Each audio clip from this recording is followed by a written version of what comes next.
to The Cut Music. We're your hosts, Mike, Brad, and the Moosh. Thank you for joining us here on The Cut, where we make a playlist by asking a simple question every week. And today is no different. We are at episode 100, guys. How did we feel about that?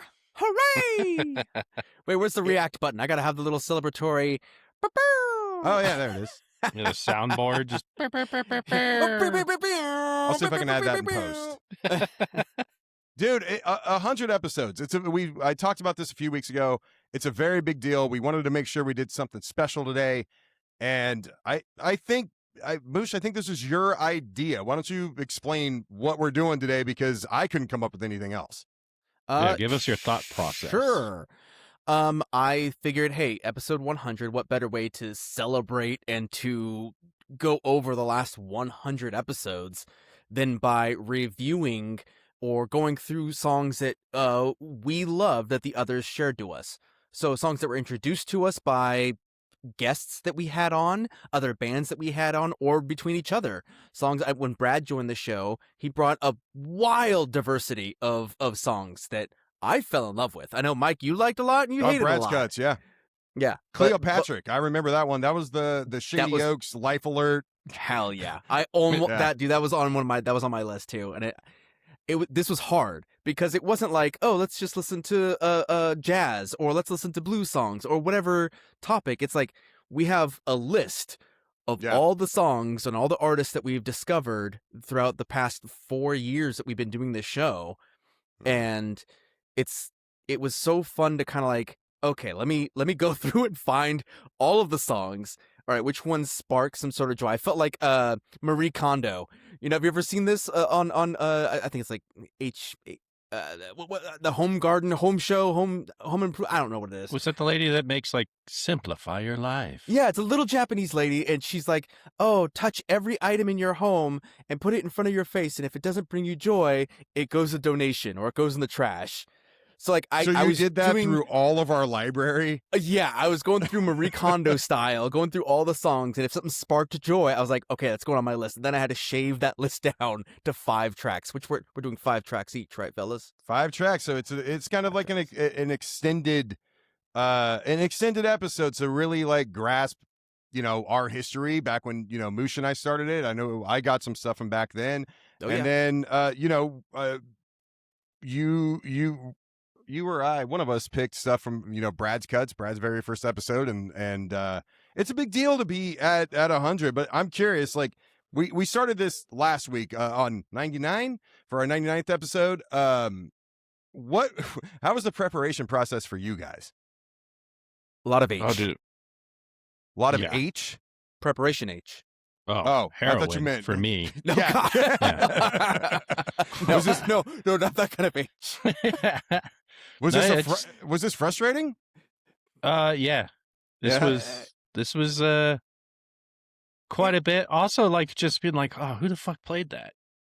Trying to remember. I know the ones that I chose by going through. I was like, oh yeah, I would have played that. Like, Mike's not going to play Death Cab for Cutie.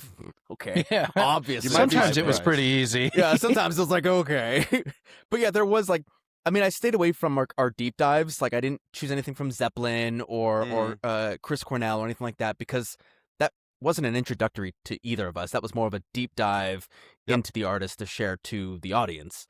So I stayed away from those. It was more about finding trying to recollect moments in our show where I was blown away, or I remember having a reaction to like Brad choosing a song or Unheard Indie or on any of these like guests we had on where we're just like, whoa, what is that? The Slow Cooked Bears? Like, right. You know, like things like that. That's where I was navigating when it was coming to my list. Well, so here's how I prepared for the show. I told you, I made a comment last week. I've been making comments about this episode for quite a while. We've been talking about it in the group chat, but before I get into like my preparation, one thing that I wanted to shout out. So last September, Moosh, you and I and CC and my one of my guitarists in my band, Tony, we went and saw Linkin Park. Yes. Right? Something else kind of important happened that weekend. Do you remember what that was? Oh, no, I thought you were going another direction. Please tell me. Yeah. I got pissed at you because you introduced me to something that you've been watching for a long time. Oh yeah. What was that? Formerly known as Dropout. Formerly known as College Humor. Formerly known as College Humor is now Dropout, and I hooked you up to Game Changer and the likes of Mr. BLM, not that BLM, Brennan Lee Mulligan. Yes, and Grant and Vic Michaelis and Sam Reich, right? Sam Reich. So, when we talk, we've talked about, we did this in our first episode after a long week. When we came back, we credited the Black Pumas with you and I starting this. Brad, Yeah. I know you got a Black Puma song that you're going to play for us later, we credited Emergence, Sleep Token, their album, even in Arcadia, as kind of like rekindling these things. And that was kind of the music side of it. But we also said that when we came back, we were going to try to do things differently. Now, I know the two of you put in a ton of work into what you were going to do today. But unfortunately, we're not doing that. We're not doing what? We're not doing the episode idea that you guys thought we were doing. Because in the spirit of Dropout, Siri, abort. In the spirit of Dropout and what this show is to be, I want to dedicate this episode to Dropout, and I had to bring somebody in to help and me. He's been here the whole time. I mean, I don't know, hasn't he? For the first time on camera, Cece. Cece! Oh, it's all red. Whoa! He wore his nice tank top today. Yes, he did. Actually, he's wearing my band tank top. Yeah, it's a mixtape. I told you it was a nice one. It was. Yes, it is. Now, here's the deal, you two. It's time for a motherfucking game changer. Oh, shit. We ain't doing that shit. If you guys really want to, we can do your idea of that episode last week. But for as much work as you guys decided to put in over the last day or so, Moosh, over the last fucking hour or so, I've been planning some crazy motherfucking shit for this episode for like 2 months. Months. In my defense, we're recording at the height of the World Cup. Okay? Don't give all right, people. It all is. Right. Check it out. There's something else that the three of us have done once together that we really enjoyed, and Moosh, you and I also enjoy it. Oh. And in the that's spirit, not on camera. Well, Moosh loves his spit roast with his that tramp stamp that he's got. But no, there's one other thing that we enjoy. So I've spent the last 2 months, ever since you two motherfuckers left a couch on the roof during Dad's gone. Well, Daddy decided to come back and throw the two of you into a fucking D&D campaign. But not just any D&D campaign. This is where the cut music and Dungeons and Dragons fucking come together. Do I need to grab my dice and my rule book? You guys are going to have to use electronic dice just for recording purposes and to keep everybody honest. I have a top-down camera. It's okay. Now, it's fine. Hold on. So, here's the thing. We are doing a D&D campaign today, and I'm going to read you guys the intro. Bright. After that intro is done, I know. You're shiny. I know. But here's the thing. After I'm done reading this, we're going to take a quick break for the two of you to go grab a pad and pens, review what you guys got going on, ask any questions you want. But for right now, I'm going to start reading this to you. No interruptions. Moosh, you ready for this? So excited. It's like my birthday. I know, right? Remember when we did that for my birthday? Yes, we did. A D&D campaign one shot for my birthday a couple years ago. It was fantastic. And trust me, this is meant to be a one shot. If it goes too long, I will split this up into 2 separate episodes that we will release individually. But this is meant to be a one shot. I don't think it's going to go longer than that. But again, the brilliance behind this, all right? The thing I had to shit out is this is totally the cut music. And I'm going to make it very simple for you guys, and you'll know why here in a minute. The rules will be very simple. But here's what's happening now. A great dissonance has befallen a town in the realm of Emangia. People are listening to the music that's popular rather than what they would otherwise enjoy. Yet they are unaffected. They all have a melancholic outlook, sacrificing the joy and community that music has brought to their own lives and their town. People have become zombies in the face of art and forgotten and are now uninspired. They wouldn't know it if Mona Lisa's smile was smiling at them, or recognize even an ounce of creativity in the entire works of Shakespeare. God damn, this thing is bright. All right. I gotta switch. Okay, let me move back here. I wasn't anticipating this. All right, here we go. So, here's the threat. A virus of AI pop slop has led to algorithms taking full control of all of the arts, only feeding the people distorted music that, at one time, at least sounded familiar. But after years of it being reduced, it is now just pure distorted dissonance. Other art forms are also affected. Paintings are too smudged to even resemble a poor interpretation of a Jackson Pollock or even be considered abstract. The art is simply emotionless, no matter what form it is consumed by. But it has even led to more melancholic emotions because that is the outlook that the people have on their own lives. The town has lost the allure for tangible media, making it solely dependent on the very thing poisoning its own humanity. The populace has given up its control about what they listen to, fully accustomed to the AI-backed algorithm that feeds them more and more of this same sickness. They have forgotten their autonomy and their own taste, and in doing so, artistic abilities, expression, and passions to create will soon become a thing of the past as new generations grow up having no experience of what it's like to create themselves, therefore missing out on one of the greatest reasons for living. In comes the two of you, our heroes. Moosh, we're going to start with you. Yes. Cece? What am I? Who am I? It's I know, right? So, this is the Moosh. Your primary trait is intelligence, music theory, and music theory knowledge. You get a +3 to intelligence checks when it comes to music theory, and believe me, those things are going to be important. Your gear is a guitar and a harmonica. You also are a singer-songwriter because we're not doing bard. It's got to fit. Your strengths are music theory, and you can play and are fluent in every instrument. Hell yeah. Next up. That's pretty neat. Next up, we got Brad. Hey. Brad is a DJ. His primary trait is charisma and perception. Brad, you get a +3 to perception checks. Your gear includes a cassette Walkman and a satchel that is filled with an enormous music library. Your special strength is you have a better chance than anyone else of playing the right song at the right moment for the right people. And I hope you guys appreciate the fact that this is how I view the two of you. These are your real fucking traits. This is what you guys are great at. So, legendary. We don't need character sheets. There's no accents. You guys don't need to change who you are. We kept it very simple.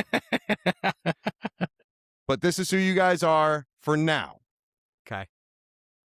I lost my character rights last time we got together. Yes, you did. Now, what we're going to talk about next is probably the most important thing. And what I'm about to say is not going to make sense immediately, but it will as I continue. And you guys have to follow this rule. As of right this second, in our reality and in D&D, once the campaign starts, you guys are both now effectively under the spell of frequency of secrecy. And what that means is the characters, also the people, the Moosh and Brad, are forbidden to speak the name of any infamous figure, whether past or present, alive or dead, real or fiction, unless that name is spoken to you by an NPC or another character in the game. You guys are also not allowed to communicate by any means necessary, not only through talking, but through chat, through text, through email. Don't even fucking try to blink to each other. So, I'm gonna ask if anybody's got any questions about this. If you name an infamous person, if you say the name of a famous person, alive or dead, real fiction, dead or alive, this game is going to be fucked. So, do we understand one another? Yeah. Both of you. Question. Yes. Yeah. What level am I? Doesn't matter. Oh. And I'll get to why here in a minute. So, you're not going to be confused, Brad. Here we go. We're going to, I'm going to tell you guys, I'm going to give you guys a story right now. So, this town is currently under a plague of great dissonance. Like all of the towns in the region of Emangia, a protector or a guardian, it has a keeper of the arts that is there. It is this guardian's sole purpose to spread art among the people, providing only choice and ensuring citizens have a variety of art to enjoy and experience. However, sometimes balance is weighed unfavorably due to varying circumstances. People are simply too busy running from task to task, unable to prioritize their own lives because everything seems to be important and as important as everything else happening all at once, and they simply forget to take the time to appreciate their own lives.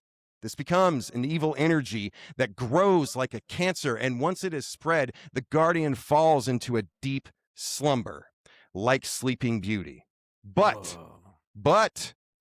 kissing a sleeping victim is not going to defeat this demonic presence, and such creepy acts, even in game, may get you arrested because it is not a kiss that will awaken the guardian.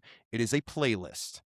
A playlist that the two of you, our heroes, are going to put together based on clues and puzzles that you will encounter throughout your journey to help you identify who this sleeper is. Your task is to rid this town of the Great Dissonance and wake the Mystery Guardian. You will do this by choosing the right tracks to play as you gather information and clues to the Guardian's identity, building this list of tracks based on the Guardian's actual life in our reality. Now, let's go over just a few rules here. Okay? Who's the Guardian? Right? Yo, how big is it? yeah. Whip it out right now. So here we go. All right? Once again, you guys are forbidden from communicating or saying anything about who you think this is. You guys can talk about what's in front of you, but you are not allowed to communicate in any way or strategize in any way on who you think this person is. Okay? The Guardian can be real or fictional, either dead, historical, or current. The only guarantee is that each of you in our reality is fully aware of who this Guardian is or was, and will have the tools needed in order for you to complete this campaign successfully. Next rule, while neither of our heroes can actually die in the campaign, I do promise you the consequences at stake are much worse than dying in a D&D campaign. So pay attention and choose your actions and songs wisely. I'm going to say that again. If you guys fuck this up, the consequences are going to be terrible. And those are going to include me and Cece, but primarily Cece, berating the fuck out of both of you for failing this campaign and doing something terrible to fuck this campaign. Getting booted off the list. We're getting kicked off the show. Next, last part here. The outcome will be determined by a combined score of both heroes with 4 songs each that you guys are going to choose. So 8 songs total. And based on how closely your songs relate to the Mystery Guardian will be the outcome of your score. Now, I want to be clear about something. I did not choose 8 songs, and you guys got to choose those 8 songs. We are doing a categorical scoring system. Okay. So choose any song you think fits whoever you think the Guardian is. And through categories, if you hit certain point, if the song you chose hits certain points, you will get a score. You will not know what you scored until the very end. Okay? Now. Okay. I choose Stairway. Do I win? Right. So, any questions before we get started? So we're gonna pull songs out the top. No. You guys are No? going on a campaign. Trust me. We're going in a full D&D campaign. This is not going to be me just talking to you or anything like that. We got visuals, which is why Cece's here. Okay, we got maps, we got pictures. Don't worry about it. We got riddles, motherfuckers. Shit is coming. Like I said, I've been planning this shit for 2 goddamn months. Terrible at riddles. We'll see what happens. All right, so let's take a break real quick. I'm gonna do sponsor stuff. You guys go get a pad and paper, get some water, take a piss, do whatever you got to do, and then when we come back, we will start this. And today's sponsor is Skillshare. Click the link in the description to save yourself on your first month, and it's the best way to help support this show other than liking and subscribing. Skillshare offers courses on everything that you can think of, whether it's academic, professional, creative, learning to put a D&D campaign together to screw with your other 2 hosts on your 100th episode, whatever floats your boat. Click the link in the description. It would really help us out. We would really appreciate it. Now, let's get back to the D&D campaign, our first one on the cut music for episode 100. Welcome to Of Grave Dissonance. Of grave. Whoa. So, Of Grave Dissonance, where our 2 heroes are going to head out into a town and awake the sleeping mystery guardian with an awakened playlist. As of this point, as of right this second, I have not in any way given either of you any clues as to who the sleeper is. Okay? And the reason I'm saying that is because I don't want you guys to, I said Mona Lisa earlier, and I don't want you to think, Mona Lisa is, has something to do with this. It's not the at all. Moaning Lisas. It's the Moaning Lisas, exactly. So that is not the case. But from here on out, pay attention. You guys find yourselves walking into a bar. Isn't that fitting? As you guys walk in, on your way into town, to the bar, and because it's Brad and the Moosh, you guys went to the bar first because that's what you do. Triple dippers. You notice that there's patrons in this bar, but they're almost comatose. They're not zombies, but they're like doom scrolling on their phones or staring blankly. They're not socializing with each other. But what you can't get over is you look over to the side and you see an old stereo system that's providing the sound for the house. And it's just staticky dissonance. It's gnawing at both of your ears. It's like Brad's background sound from his computer. Just yeah, kind of like that. But I mean, this is nowhere near soothing like ocean waves. But no one cares. Okay. And you guys are like, you walk in and you see this, and no one even acknowledges you.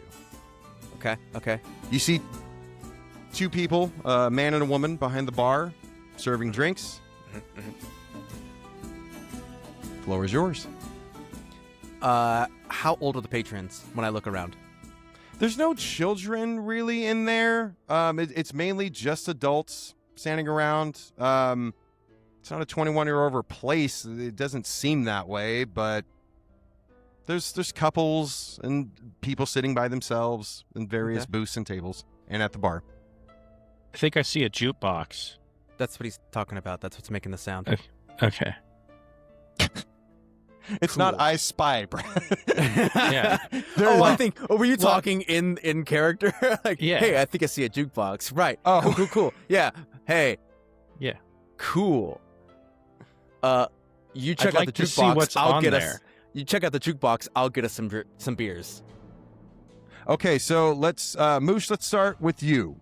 All right. So you approach the bar and you see a man there, and he's just wiping down the counter. Cool. Hello, sir. 2 beers, please. 2 beers coming right up. So you see, he turns around, he goes over to the beer tap, and he goes to fill the first one. And you guys didn't notice it before, but it comes out looking like all foam. It's almost like the liquid coming out is like a grayish white. It looks like the consistency of beer, but you certainly know. You don't got to roll for perception to notice this. So it looks like a freshly tapped keg. It's all foam.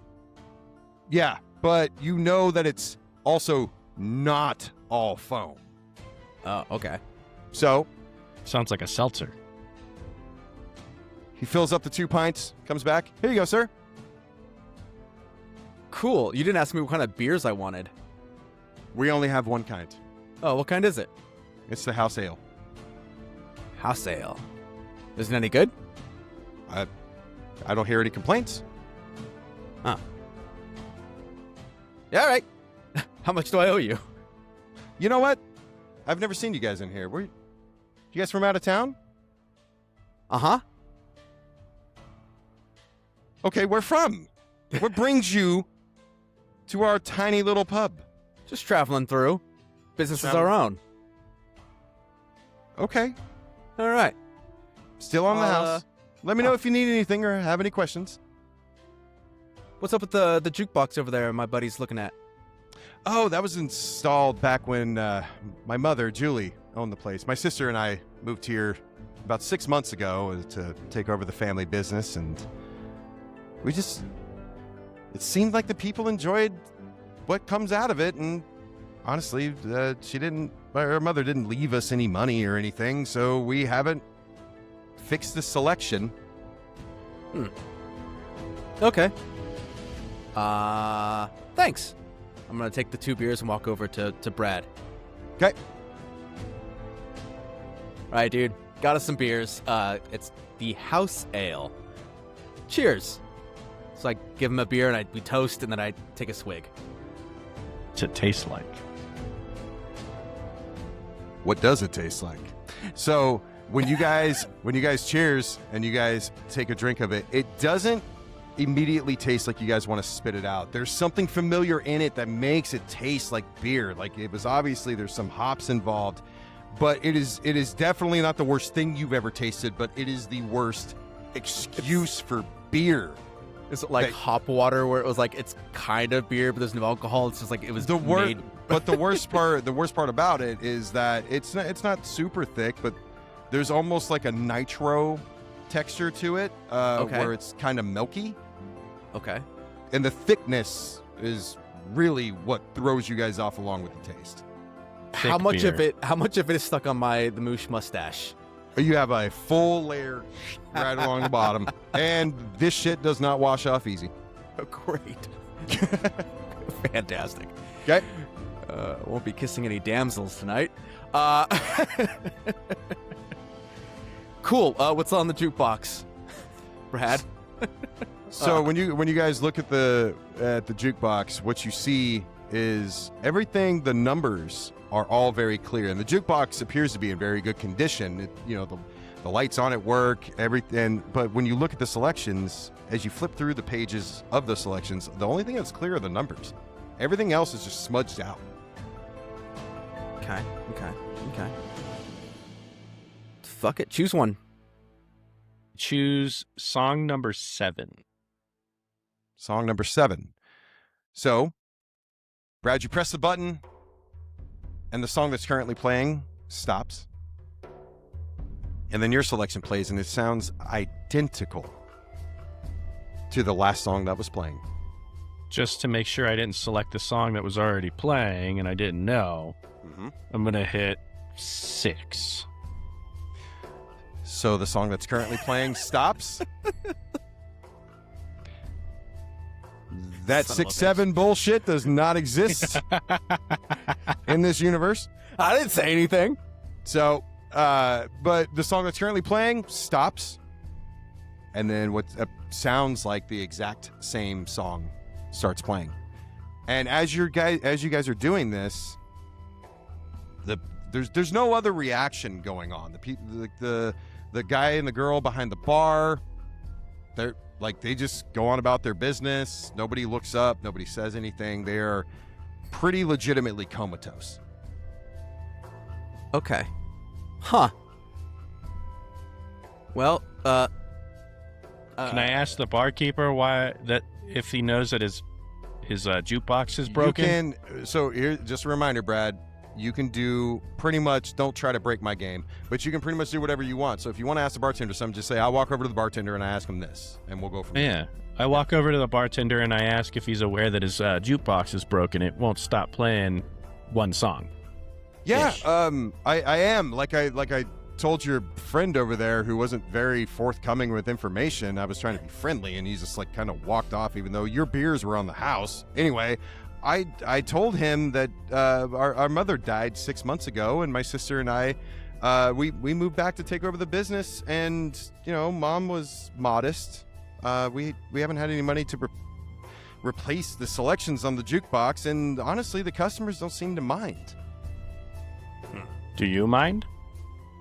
I did when I first got here, but it grows on you after a while.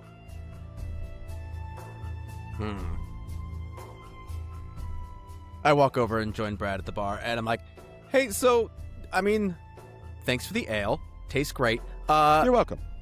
How do you make it?" We actually have vats of it down in our basement. We haven't ran out of it yet, but we fear that day's going to come. Okay. When was your last brew cycle? I have no idea. It was definitely prior to 6 months ago. Like I said, Mother died, and we moved back, and it's certainly not the town we remember growing up in. Huh. Paris Hollow was a wonderful place.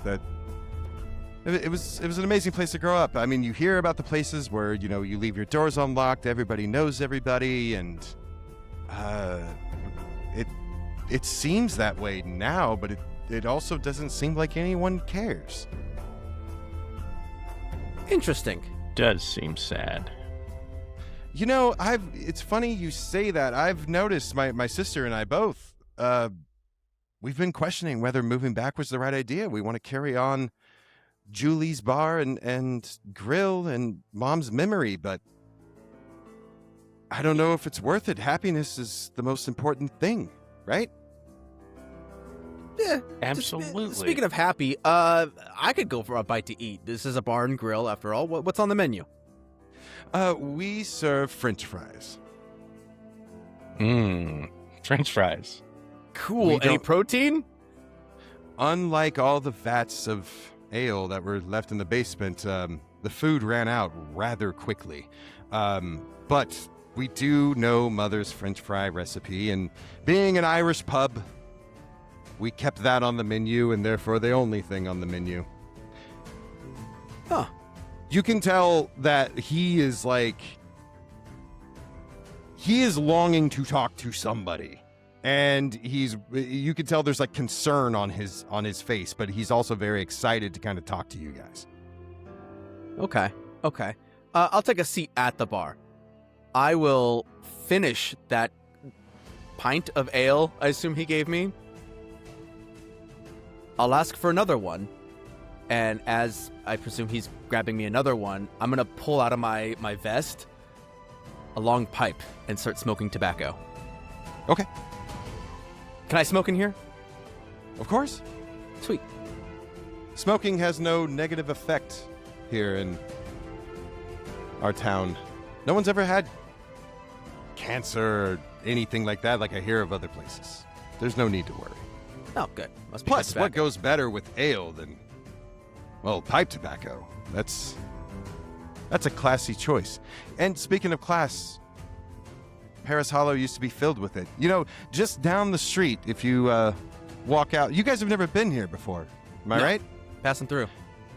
Okay, so when you guys go out and look to your left, you'll see it's now abandoned, but you'll see the Paris Hollow Theater. It's they renamed it to Off the Wall Theater when I was a child, but that used to be the place to be every Friday and Saturday night. We would all get together and put on plays, or the orchestra would come and play music. Christmas time was amazing there. It's really disappointing. It's been abandoned for a long time. I get sickened every time I look at it because my sister and I both were really looking forward to rediscovering our inner child, feeling like children again when we got here. And when we saw that, it's one of the first depressing sights we saw. Well, now that that's gone, what other things exist here that are fun? What's there fun to do in town? You're looking at it. My sister and I try to make this Julie's. Yeah. And we just tell ourselves that every French fry consumed and every pint that's downed is just in Mom's memory. And that brings us comfort, or it did for a while, but as I said, we're never going to run out of potatoes, but we're almost out of the house ale, and, you know, there's really nothing to do. People seem to have their routines. It's... Obviously, everybody's off work, and they're going to be here for a bit longer, and then I'm going to be with my sister all alone again, and we will do the same thing tomorrow, as will the rest of the people in this town.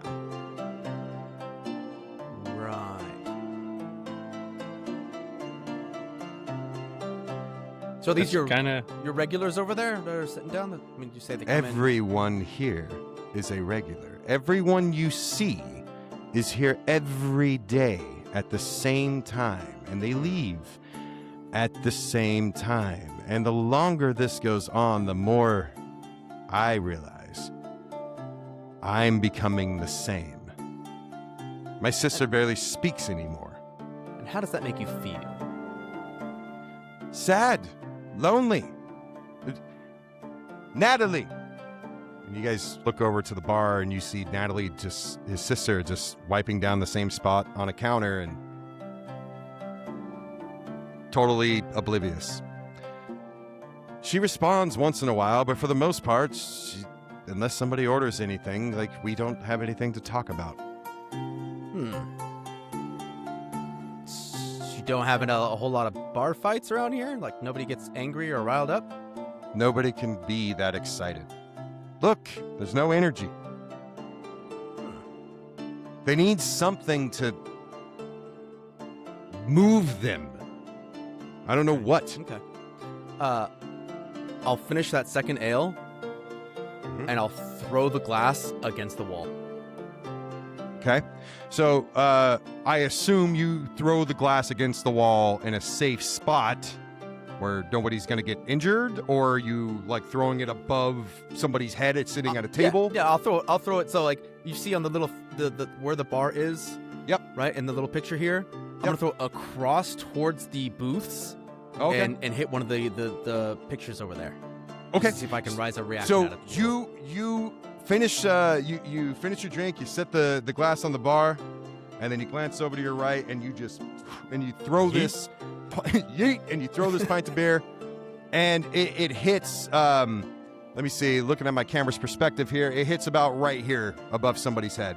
And glass, it shatters, obviously, and it's still, you know, there's residue of whatever milky substance ale that was, just kind of sprays. And at that table, there's what appears to be like a man in his 50s. He's overweight, he's bald-headed, and he was sitting there looking at his phone, and you could tell he's watching videos. You see the light sort of changing over his face, and then across from him, there is a woman of about the same age, and she's doing pretty much the same, but she's on a tablet, and they each have, like, fries half-eaten in front of them. So this pint goes and smashes against the wall, glass falls down, some falls in their hair, a bunch of it falls on the table, in the fries, and the reaction that you get is nothing.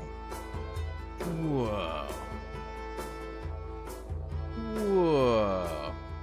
Can I check to see if those 2 beers had any effect on my tolerance or my sobriety? You know that you're not, if we're going by actual moosh, and whatever your guys' actual tolerance is, I didn't put that on the character sheet, but whatever your actual tolerance is, is pretty much what you guys are feeling right now. So however you would normally feel after one pint is how you feel. There's no okay. weird... So it's like a normal alcohol. I was trying to like ascertain how much alcohol there's is no actually reason. in, or if there's no reason alcohol in this to. beer. No, but you don't know how much alcohol is in the beer. But drinking that whole beer at this point, there is no reason to believe that what you're seeing has anything to do with what you just consumed. Right. I was just more trying to figure out if because the beer's been sitting in a vat for God knows how long, that it's either turned to non-alcoholic cider, or if it's turned to like really bad, super strong liquor. No, still tastes fine. Okay. Well, it tastes the way it's supposed to taste. Gross. Okay. I mean, Yep. Cool. Yep. Cool. So I want to check my headset. Okay. For what? Am I able to hear my music? Of course. Okay, so I'm able to hear something. Is there an auxiliary cord or anything around?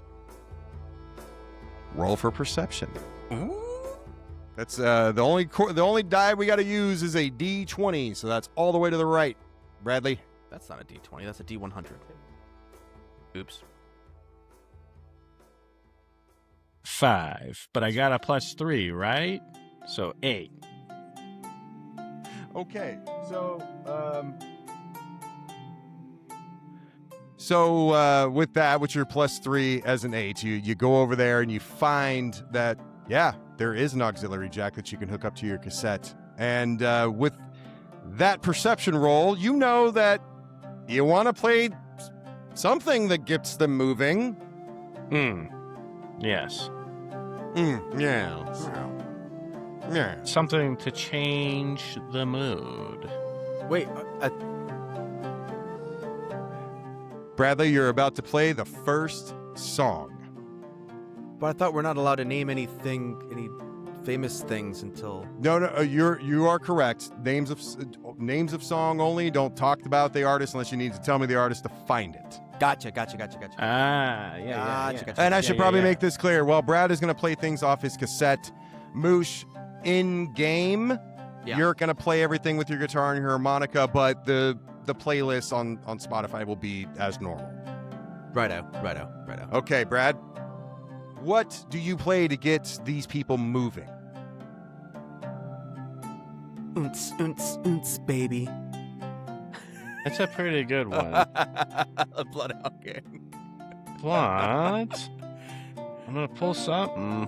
Let me go through something. I put my hand on Brad's shoulder and I said, "I believe in you, buddy," and I give him guidance. Because I'm flipping through my bag of holding that holds my music. Yep. Hell yeah, dude! A bag of holding, it's all cassette tapes. Yeah. That's so metal. I've got every cassette tape known to man in here. And now that I know everything's wide open, it's just... It is wide open, but I will remind you, there are categories. It is definitely possible to pick a song that will score you nothing. Like Beavis so and Butthead. let's be clear. Well, let me be clear. As I shuffle through my bag of holding, I pull out the album Humble. Hey, I remember syrup sandwiches and crime allowances. Vanessa nigga with some counterfeits. Okay, so Brad, you chose to play Humble by Kendrick Lamar, and while I love that song, you made Cece over here very happy, who is hoping for your guys' doom. And as you played the song, you surveyed the room while the song was going on, and nothing really happened. God damn it, So, Brad. So I do want to enter a little meta thing here from Mike to Brad and the Moosh, speaking from the DM's point of view. You guys need to pay attention, more attention. You should not be playing, and here's the thing, whoever decides to play a song, and it doesn't always have to be Brad first, both songs got to go at once. You guys should have asked more questions, looked around a bit more. So just explore. There's no rush to play a song. But now that we're locked into it, Moosh, you look around and you're like, damn, no one moved. Huh. So Moosh, it's time to play your track before we continue the adventure forward. What song would you like to pull out? You're like, maybe a live performance will do something. And you grab your guitar, harmonica, whatever. What song? Okay. Okay, Mike. Okay. Let me, as I'm looking at everybody, we're listening to that song. What kind of attire are people wearing? What are their clothes like? Drab. Not. Remember, this Dissonance thing has affected all art. Yeah, it's not like they're all walking around wearing non-matching stuff. It's just no sense of fashion. Do they look working class? Do they just look like they're just? Yeah, I would say they're working class. They're not like yuppies, and they're not from Flea Bottom. Okay. And I mean, it's a beautiful design for Julie's Bar and Grill. And it's an Irish pub, you said, right? It is. Okay. I'm gonna play some Dropkick Murphys. All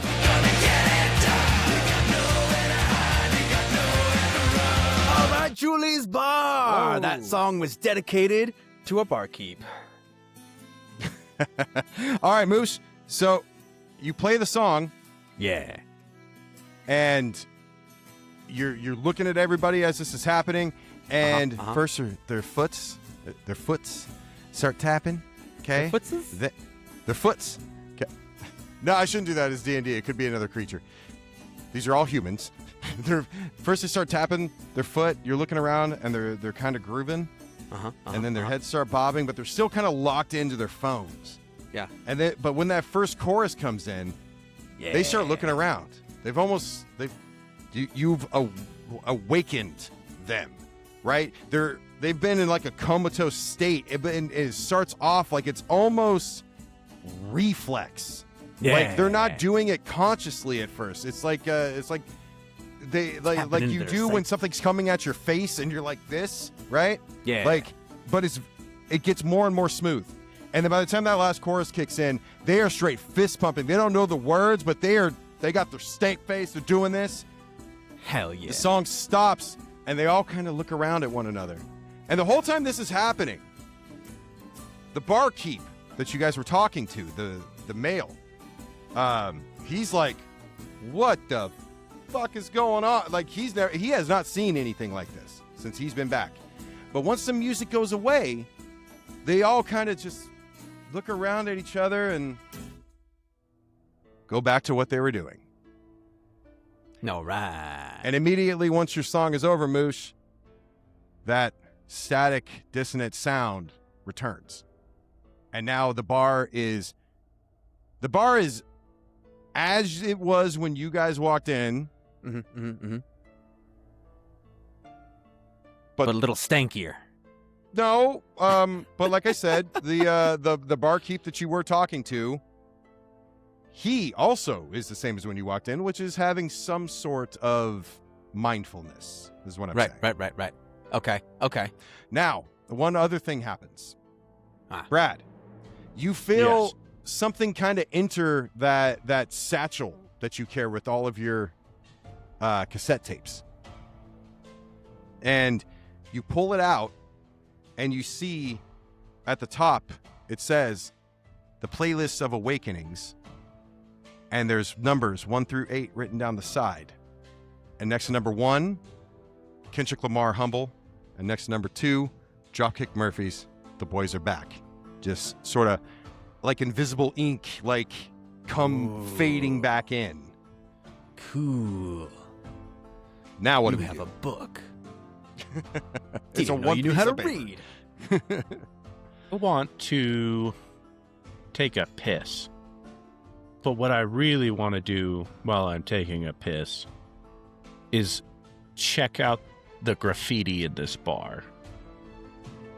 What's written? What are people talking about? Roll for perception. Roll a d20. Yes. Yes. Yeah. A 9. You got a 9 plus a 3. So, are you in the bathroom? Yeah, I went into the bathroom at the back. Okay, I so didn't piss my we're pants saying at the bar. You did what? I want to check the stall. I want to check You the wanna check the stalls stalls. because that's where the community news is. So, as you go back there, you don't really see any graffiti for the most part, but you look closely, and you see like faded, but it's been painted over. Like you can tell where graffiti may have been. There's no real like carvings or anything, and you walk away with no more information than you had. That was a really interesting thought, though. Not even scribblings of complaints, nothing. Well, I will point you guys back to the beginning of the story when I said the desire for passion and expression in an artistic way. It's almost totally diminished. The only hope this town has is, maybe some children that haven't been fully corrupted by this dissonance yet. But should they be, it's over. While Brad's in the bathroom checking for graffiti, I'm gonna look over at the bartender. I'm gonna wink at him, be like, "That song was for you, buddy." And I'm gonna head back over to the jukebox and see if I can find a plug to try and kill this dissonance. Because I assume it's coming from the jukebox. I'm gonna try and unplug the jukebox, and then get ready for another song. Okay, so you want to unplug the jukebox? Yeah. After I wink at the bartender, be like, "That song was for you, buddy." Me? Yeah, the bartender. Thank you. I have not heard that in a very, very long time. I'm so grateful, sir. Thank you. Dude, I was inspired by your story. You and your sister had left town, and you came back, and it wasn't the town you remembered, and so this song came to my head, and I figured it was the right one for you. So, what you did for all the people in this bar, I have not seen since I've been back, and I haven't seen a smile on my sister's face in 3 months, and she was... Do you think she likes me? Let's just say you don't have what she's interested in. And if you do, the operation must have went very well. Given your prominent mustache. Got another song for it. All right. Then cool. I'm gonna walk over and unplug the jukebox, and then so you go over and you unplug the jukebox. So again, we have that very dissonant static going on. You unplug it, and it stops, and nothing happens, other than the music stopping. Okay, so that dissonance. The bartender, sound is gone, right? the bartender is looking at you, just like, what is he doing now? Like he's a little confused. Okay. All right, I exit the restroom. Okay. And I go to the bartender, and I asked if anyone here, I like the people on their phones, the ones that we were talking about earlier. I asked, well, what do they do? What do they do for a living when they're not here? We have a large accounting firm here that employs the majority of the people, and they sit on their computers all day running numbers. It's very bland work. I overhear this from the jukebox, and I go, "What are they accounting for?" What did your little friend with the big mustache say? Something about accounting. Yes, accounting. We have a big accounting firm here. That's pretty much all they do. It's very bland work. I'm telling you, Paris Hollow never used to be this way. This is not how I remembered it. It was a very vibrant place to live. Is the accounting firm relatively new? I don't recall hearing about it when I was a kid. I'm not sure. I'm still learning the rest of the history. I spend a lot of my time here, but frankly, because there's nothing else to do. Can I buy... no, I don't like that. Would you like more French fries? Did we ever get French fries? Yeah. Did you guys not get French fries? I don't think so. Oh, I've had 2 ales. He's had 1 ale. Natalie. Okay, she'll bring them over. Cool. Be about 5 minutes. I'm gonna drink. I'm gonna order another one of these piss waters. And another beer. Another beer, please. Okay. Yeah, no problem, sir. So he goes and fills up the beer, gives it back to you. Thank you. Only because I know you, Moosh, your senses are getting a little dull. Okay. Just a little bit. Agree to disagree. I'm gonna head over to the dartboard and check around the dartboard to see when the last time, if I can ascertain the last time the dartboard was used. When you look at the dartboard, it looks a little worn, but it's not very, like, it's not crazy detailed or anything. Like, you see the holes. The darts are steel. So the tips are still good. All the pieces are in good condition, but you can tell it's been used before. But trying to tell how long it's been, not something you can just dusty or anything like that. Yes, there is a layer of dust on there. Oh, okay, we're getting somewhere. Okay. So I want to go talk to the people at the table. So I'm going to buy 2 more beers and bring it over to the 2 people that we talked about looking at their phones. Because I want to strike up a conversation. Real quick, the people that Moosh broke the glass over their head. Mm-hmm. Okay. Mm-hmm. All right. Go ahead. Damn right I did. So, bartender, I'd love to buy those 2 a beer to apologize for my friend's behavior earlier. Oh, yeah. I don't really think they noticed, but if you feel you must. And I take the 2 beers. And we're just gonna, money's not a thing, but you paid him, all right? Moving on. Yeah. Free beer. That's what I heard.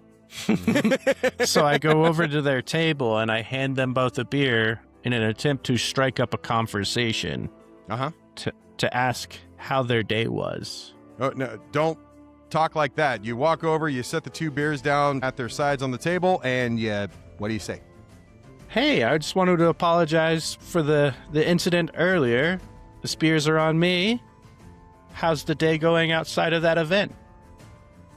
So you say that the woman does not even acknowledge your presence, and the man doesn't Used really to either. So what you get from the man though is you finish talking, and he doesn't look at you immediately. It takes a second or two, and he just kind of, and then back to it. Real quick, speaking in the meta here, this is not the entire world, guys. You're just starting in a bar. I almost wanted to be like, dude, this bar sucks. Let's go down the street, like at the very beginning of the campaign. But I the held off. bartender's so nice. I feel bad leaving him. I do like the bartender. The bartender's a good character. Okay. I'm not telling you guys to leave. Yeah, I'm just making it clear there's way more to the Right. Paris Hollow than this. Right. While Brad's chit-chatting with, or talking at Tempting. the people, I'm going to try and go talk to Natalie. Okay. I'm going to walk over to Natalie.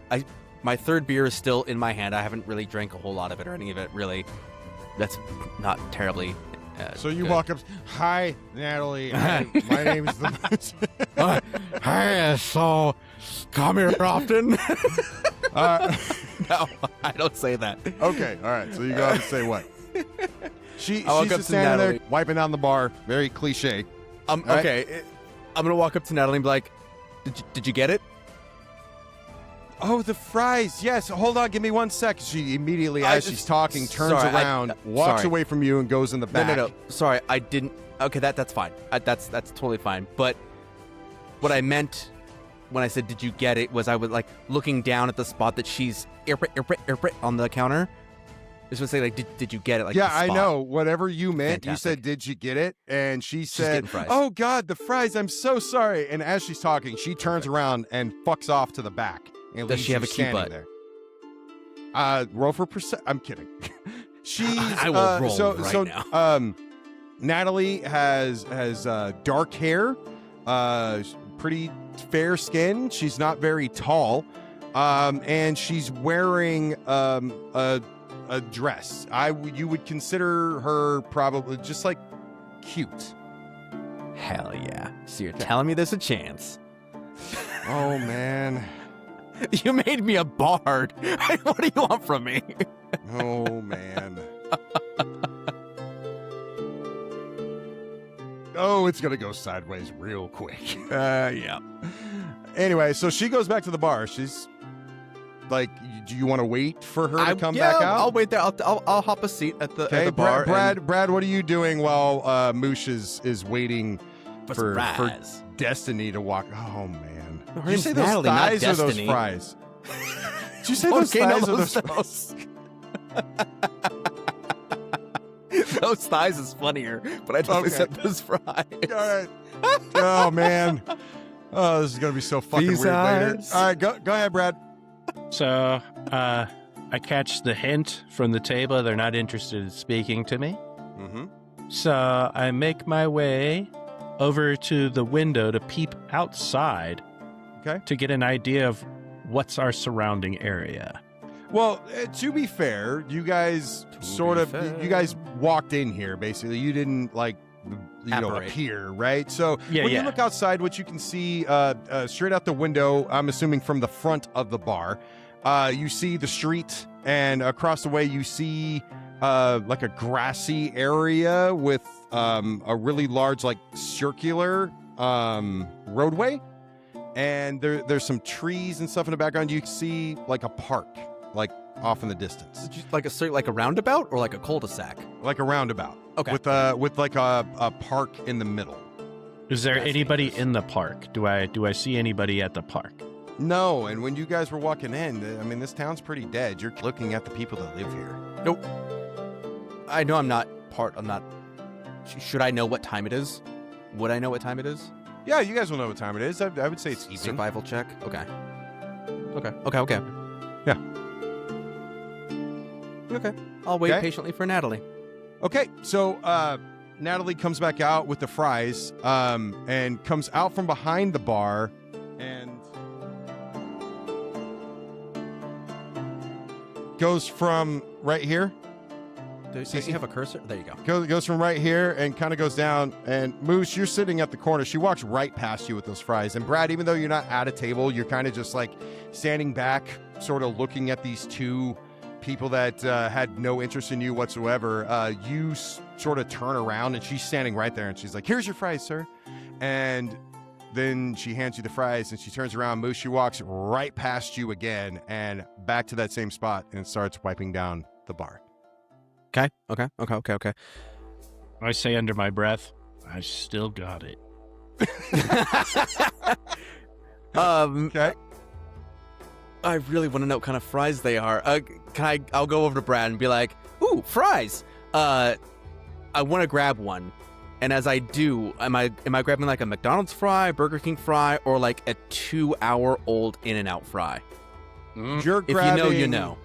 You're grabbing a crisp cut fry that is about the same color, a little bit browner than as if the crisp cut was cut straight from the raw potato. They're hot. You can see the steam coming off of them. But they're not fried. They're just crisp cut potatoes. I don't know. Are they salty?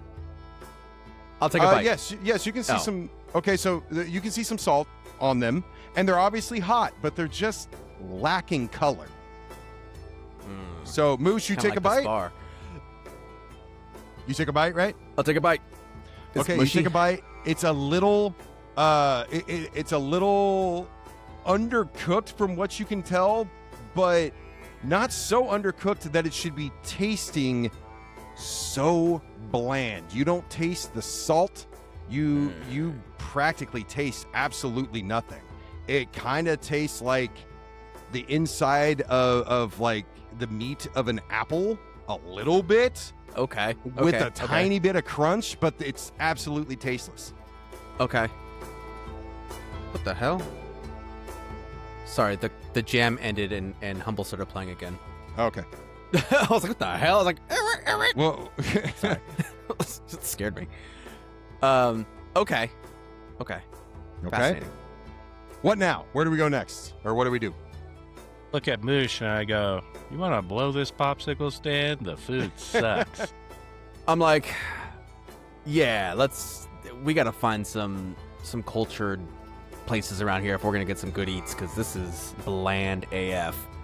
I'm gonna look out over at Natalie and be like, Natalie, thanks.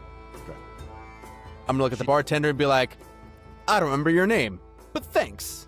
And I'm gonna head out. Natalie doesn't even acknowledge you, and as you turn around to walk away, the bartender goes, well, you never asked.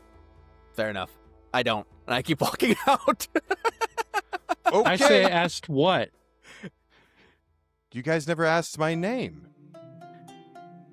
What is your name? I already left the building. Good sir. My name, well, as I said earlier, that over there is my sister Natalie. My name is Christopher. We are Natalie and Christopher Banning, son of Julie. This is, again, Julie's Bar and Grill. But nice to meet you. I am Christopher. I really, above board, if I may, I would love to be like, Natalie! Go ahead. Bye! No, I don't want to do that. I've already left. I've already left. Moosh, you do that and on your way out the door, and she still has no reaction. And as you leave, Christopher mumbles to himself, the DJ was nice, but that Moosh guy was weird. He didn't the guy know with my the name. The little There you guy go. with the mustache was very strange. Thank you. My proper title. You guys both exit the bar, and you come out to what is Paris Hollow. And what you can see as you guys exit Julie's bar is to your left, as Christopher told you, is the off-the-wall theater featuring a star in the sky. That's what is written on a marquee that you guys can see from the bar. And across the way, you see MC Lauren Park. And just off in the distance, you can see a radio tower. And you said that the theater is abandoned, correct? I didn't say, Christopher did. Christopher said it was abandoned. Yeah, I kind of want to go check it out. I mean, we could jaunt on over there. Why not? I kind of want to go check out MCLP over there, the park. I don't know if it's what it's called. I just want to go check out the park at the roundabout. Is there any traffic happening outside? There is absolutely nothing going on. Just, do I hear crickets? What do crickets sound like, Moosh? There you go. You got to do it. No, it's not Thanks. that late. It's not that late. I'd say it's around, 6 o'clock or so. A loon in the lake over there. So, Brad, you said you wanted to head to the theater. Yeah, I wanted to check out and see how Okay. if it's boarded up or Okay. anything. Can All right, I so- get as we're walking over? Like it's what? It's not even a block. We go past a parking lot and then we're at the theater. Yep.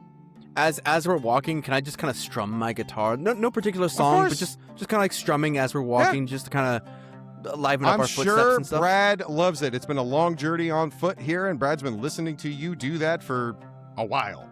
Who knows how long, but a while. That's why he keeps his headphones on. Tunes me out. Oh, yeah, there you go. It's more for me than it is for him. All right, so Robin Hood and Little John. Yeah, walking through 100%. the- 100. That was the exact song I had in my head. Yes. 100%. All right, so Moosh, you're kind of just strumming your guitar, looking around. Brad, you're doing the same thing. You guys come up in front of the theater, and you see that it says Off the Wall Theater, and on the marquee, which is, let's just say it's even missing some letters. Like, it hasn't been changed, no maintenance, nothing.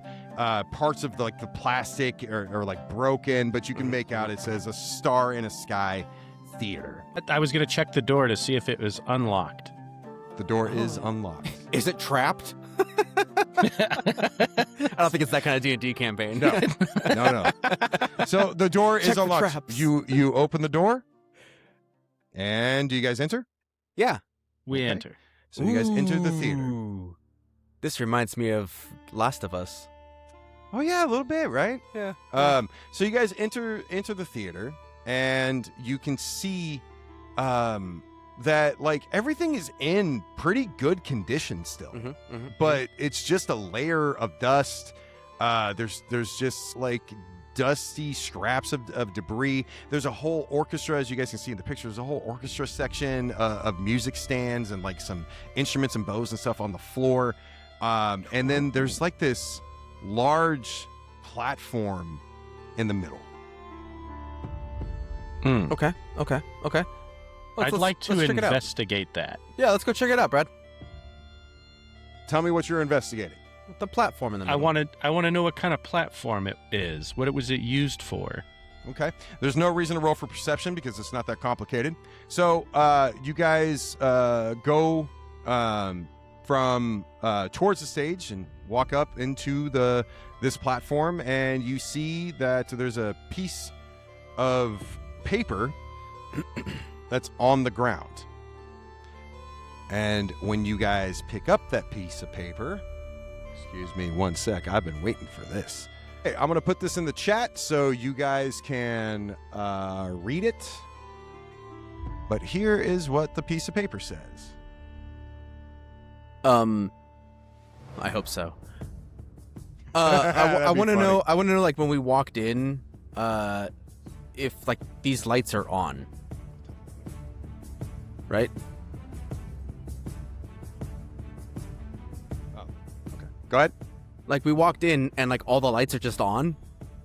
No, that's a good point. No, the lights are not on. Okay. And the door did kind of slam behind you guys.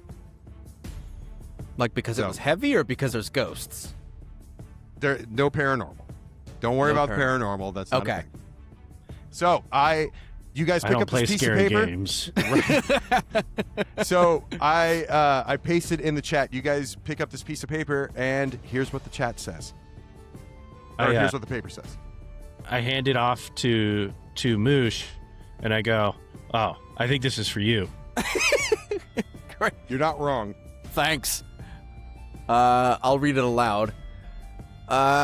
Go forth, perfection is needed quickly. Now jump to your route and do so briskly. Now you'll need just one brother to walk from unison. Drop your pickaxe and return to the route again. Walk further for perfection now. If by even just a step, your journey home will be a long trek after leaving your brother at a higher address. This doesn't rhyme at all. Yeah, it rhymes enough. Yeah. Okay. Huh? Okay. All right. I don't know what it means. I'll study this for a little bit. As I'm kind of looking it over, I'm also glancing around. You said there's instruments on the floor, and I Yes, assume we've turned the lights on at one point. No, you have not. Oh, so it's just pitch black in here, unless there's windows. It's not pitch black. You guys can see. Oh, I've got You guys night can vision. see. It's good enough to see. It's not pitch black in there. You got some light coming through like the roof and stuff like that. It's still bright outside. Oh. There's like it's only holes like, in the it's roof? only like 6 o'clock in the summer. Yeah, this place is like the inside is a little immaculate, but it's been abandoned for quite some time. So you can see. Okay. Moving forward. Yeah, Brad, hit the lights. I want to glance at the instruments that you said were laying on the floor. Okay. What So instruments do I see? you see some violins and some horns. They all look broken, not usable. Okay.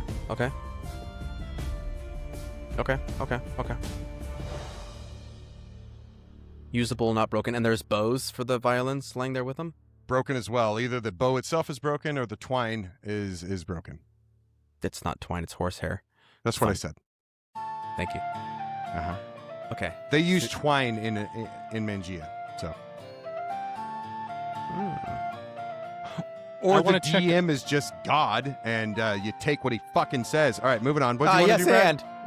I want to check under the seats, see if there's any pamphlets from shows past, maybe some chewed gum still stuck underneath the seat that has remnants of the past in flavor. Sure thing. Roll for perception, Bradley.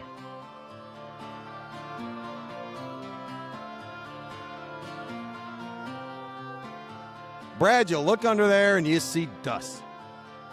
I mean, it's technically an 8. Yeah, I know. It's still dust. Okay. You okay. see, what I'm saying is you looked around, you didn't find anything interesting. Okay, so but it was a successful perception check. You don't get to know that. Damn it. Fuck. Yeah. That's why I don't let Okay. you roll for perception again. Nothing but dust underneath the chairs. No footprints, nothing. I'm really Just your investigating this letter. Hold on. Yeah, I didn't even attempt to read the letter. Once I realized it was cryptic and shit, I handed it off. So you guys go into a theater, you're fucking looking around, you're finding really nothing, and there's a letter, and you're like, meh. No, I'm actively studying the letter. The letter. Okay. Moosh is the one with +3 intelligence. Why wouldn't I hand it off to him? All right. I want to... I don't know. What else is there? Is there a projector room or anything like that? Sorry, go ahead. Is there, Projector not that you can see, no. Okay. Can I Moosh? want to pull up my guitar, and having read this letter a few times, can I play Country Roads? This is not a music moment yet. Okay. I will let you do it if you want, but there's... Could I explain my reasoning, or should we just brush past this and figure it out later? I don't know your reasoning. What I'm telling you is... Okay, not now. What's in front of you is worth investigating, and there's something else Okay. that you guys have not found in this room yet. Is there any kind of check I can do on this letter? Like, how old is the letter? What material is the letter? Is it just paper? Is it a sticky Sure, roll note? perception. Perception, investigation. Whichever one grants me better advantage. I'm making it easy. Go ahead. Okay. Oh, right. I have to roll a button. Yes, you do. Roll a button. Oh my god! What are these rolls? These dice are cursed. A 4. Jesus. Okay, so I Moosh, have real dice. Stop. I have So, weighted He dice. really wants to use those fucking dice. I know. He weighted does. dice, so I can Yeah. win. Uh-huh. So, Just Moosh, you look at it and you see that it is a poem. And at the top, it has the title, and then it has the What? Okay, what's the text. title? The title is A Star in the Sky. Oh, gotcha. Okay, I can't figure out anything. I want to check behind the curtain. Ooh. Okay, so Brad, you look behind the curtain. It is pretty dark back there. And what you see is like a makeshift like green room. You just see a couch and some chairs, a few tables, a little kitchen area, a bathroom, and what appears to be an exit door. That Okay, goes so it's okay. not a casting couch, right? No, You said there's a kitchen? Can we go to the kitchen? I didn't say kitchen. You said Did I? kitchen. Oh You yeah, said kitchen. it's like old. There's like a coffee pot, a fridge. You're more than welcome to try to open the fridge. Let's open the fridge. See if there's any beers. Yeah, well, I checked for a light switch. Gotcha. Okay. So, okay, fine. You found a light switch, Brad. It's a really large light switch, okay? Do you Yeah. flip the switch? Yeah, Yes. Brad. You flip the switch, and the lights that are in the photo the reference photo that we're looking at do power on, and an overhead light powers on, so you guys are seeing a bit better. Jinkies. The building does have power. But you guys also heard, when you did that, it's very faint, but you also heard some sort of like ramping up sound coming from the theater that you guys just came from. But it was very muffled. It was just enough for you guys to be like, you guys noticed it. Huh. Backup generator? Interesting. We go to enter the fridge. We open the fridge.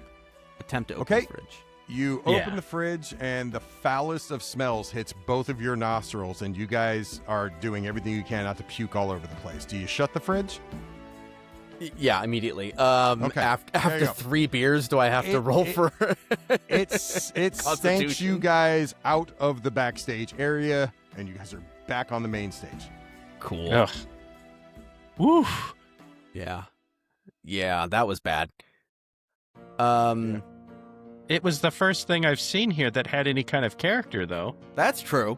That's true. I'm gonna look at the walls. I'm gonna start making my way out of this theater, and I'm gonna look at the walls and see if there's any like posters of previous shows or other things that would have taken place here. So the paintings on the walls are from old like Shakespearean plays. Oh, okay. And just other productions, but it's faded and worn. But what you do notice is what you guys didn't see before is right next to the door you came in is a computer on a wall, a terminal that's got a black screen with green writing on it. Think Fallout. Sure. I'll walk up to the terminal. What do we got? It says enter password. I type password. It's 8 characters and no. Denied. Damn it. A feeling. To make it easy, I'll just say it's a number pad. Oh. Oh, shit. 1, 2, 3, 4, 5, 6, 7, 8. Denied. Damn it. 60% of the time it works every time. Okay, I'll look around. Can I look underneath the terminal or see if there's any like handwritten note that has like the password? Sometimes people just put passwords on sticky notes or something. Not in Mangia, they don't. Not in Paris Hollow. They take their security serious. That's meta. Anyway, I'm kidding. No, you find nothing. Okay. Can I look at the keypad and see if the numbers are worn in specific areas? The whole thing is worn. Fantastic. Is there dust specifically still built up on any of the keys and not some? Nope, it is Investigation check. equally dusty. There's one way out of this fucking theater, and you guys are trying to avoid it. Is it the exit door at the back? You can try that if you want, but you got to go through that smell again if you do that, and that may have some consequences. Gross. Damn And it, that we door shouldn't may have or may opened not that work. We fucking don't know. fridge. Is there any Someone had to windows? open the fucking Somebody fridge. had to open the Left fridge. open. No, it's a theater. There's no windows. The only way out is through that door, Gotcha. unless you guys want to risk the back door. Can I do one of these? You don't have to. You can't smell it where you're at. Oh, you mean you want to go back there and check? I'm not going back there. Are you sure? I don't know. If that's the only way out. Okay. That's what you want to do? Wait. I think. Oh no, you said it's all numbers. I thought I had it figured out. Fuck. Okay. Do you want to try that, Brad? Try what? Do you want to go try the back exit door? Not yet. Not yet. I'm still interested in this computer. Okay. Okay. All right. What was the name of the poem again? I don't know. A Star is star born. in a sky. Oh, star in the sky. Look at the stars. Look how they shine for you. Can I do 4, 1, 1, 2, 1, 4.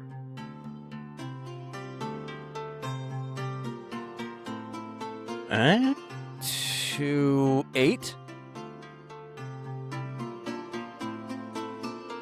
So,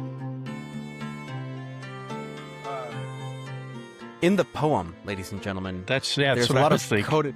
In the poem that I was reading, there's a lot of coded messages that revolve around music. Like the first sentence is "Go forth, perfection is needed," so that'd be like perfect fourth. And then now jump to your root. The root of a scale is the 1, and do so briskly. So it'd be like quick to number 1, and then so like I'm just testing things. I out, will you know tell what I'm you, Moosh. Yeah. You are on the right track. Ow! But as you start entering the numbers, saying? and I'm going to forbid you as the DM of doing process of elimination. You're going to need to solve this puzzle on your own, for real.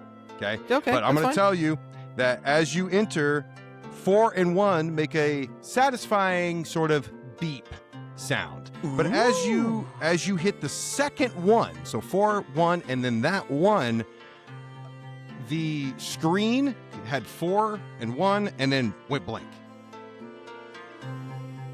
Interesting. So when I typed in 1, 2, 3, 4, 5, 6, 7, 8, it was just like blah blah blah blah blah blah blah blah blah, and nothing entered. Yeah, it went through a software update with a better idea in the last few minutes. Because the two heroes are taking for fucking ever. So I'm trying to keep this ball rolling here. That's amazing. What a legend. Okay. So you answered wait, we 4, can't leave. 1. We can't leave the front door, can we? Can I try and open the front door? You try to open the front door and that bitch does not move. Brad, ain't that I'll even bad a let you bitch. try because I've seen you open some doors that are supposed to be locked. But even you can't fucking move this. I door. don't know you what guys you're are, talking about. You guys are. You don't know what I'm talking about. I've seen it, but yeah, you guys are fucking stuck until you get this code right. And Moosh, you are on the right track. This poem was written for you. Can I do a? Now that I have an idea, can I do another investigation check to see if I can figure out the code? 20. Hooray! Come on, dice, don't fail me now. A 3? Brother. All right, good night, folks. I'm going home. Brother, you stink. Oh God. Man, all right. Yep. You know, Moosh. So the perception would have been for there would have been a different clue for that. But here's what I will allow you to do. That's You investigation.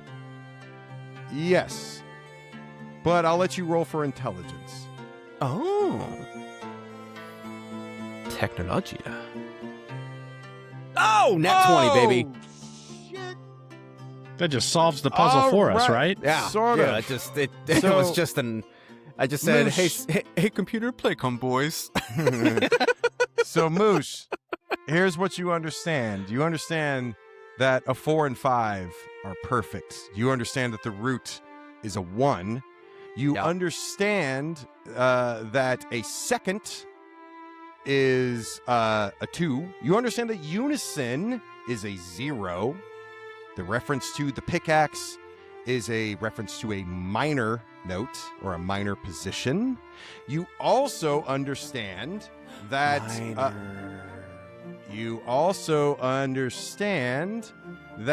the long trek after leaving your brother at his further address means you're not going to leave him at his second next to the root. You're going to leave him an octave further.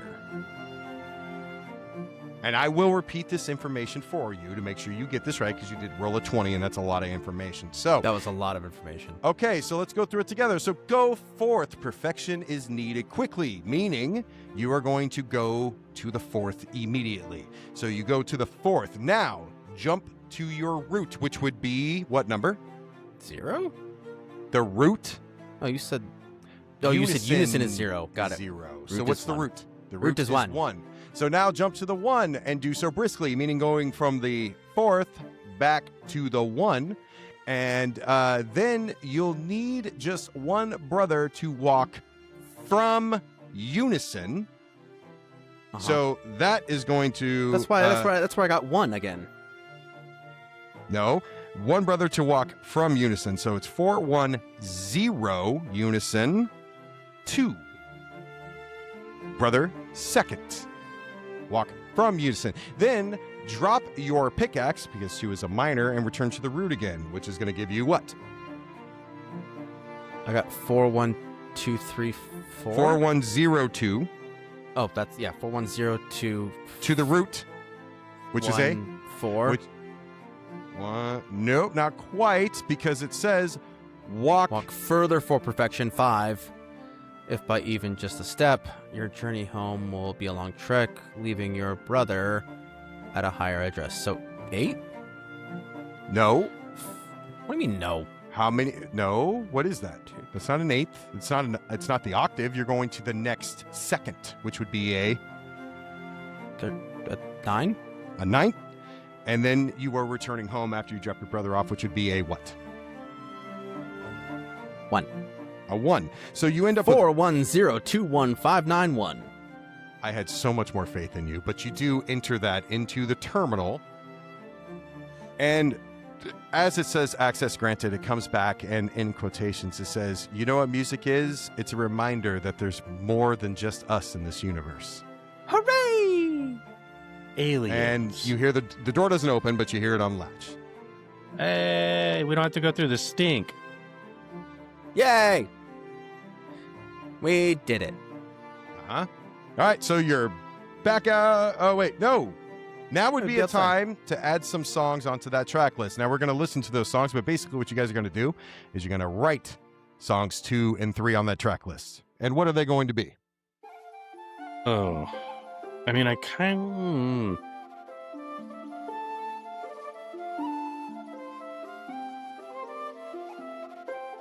I'm still thinking about Natalie, and I'm pretty sure that she's just not into dudes because I'm a handsome dude, and she didn't care about me at all.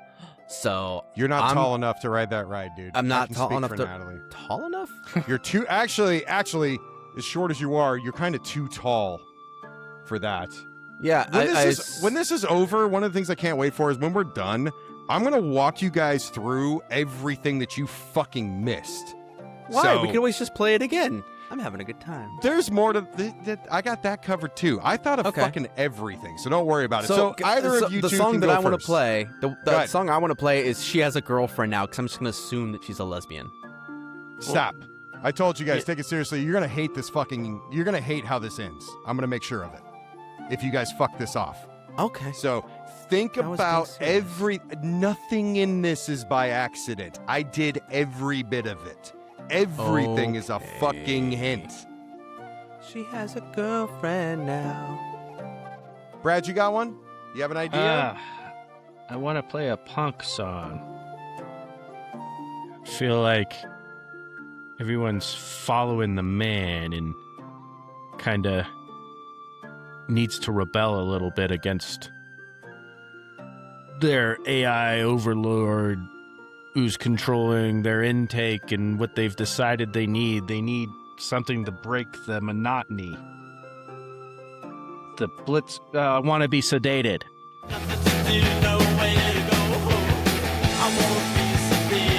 Okay, Brad, you finished playing that song and you feel good about it.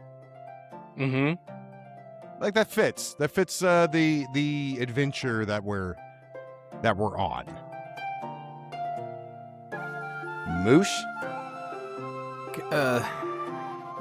Please tell me if I'm barking up the wrong tree again.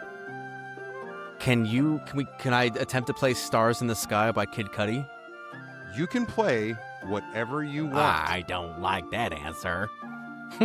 The whole point is you guys are here on a mission, right? You're not just passing through. You guys are here to fix this problem. This is what you two do. Okay. Then I don't want to play that. I wanna would play- hope not. Only because I don't know that song, and if you know, it's you guys. literally "A Star in the Sky," or what was the theater name? The theater name was Off the Wall Theater. Oh, what's the play that was part of this theater? The poem that you guys read is A Star in a Sky. Yeah, so "Stars in the Sky" would have made sense, but that seems too on the nose for what we're doing. And if you didn't know the song, then that's definitely not the right answer. Well, no, but at the same time, Kid Cudi is hip hop, and I mean, as much as I love Kendrick and Humble, like, you guys should know from the way when Brad played that it didn't really have an effect on these people. That's Right. sort of not the road. Right. Country road. That's not it either. Hold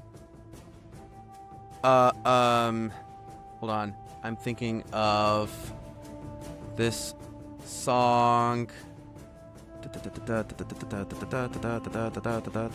Hold on.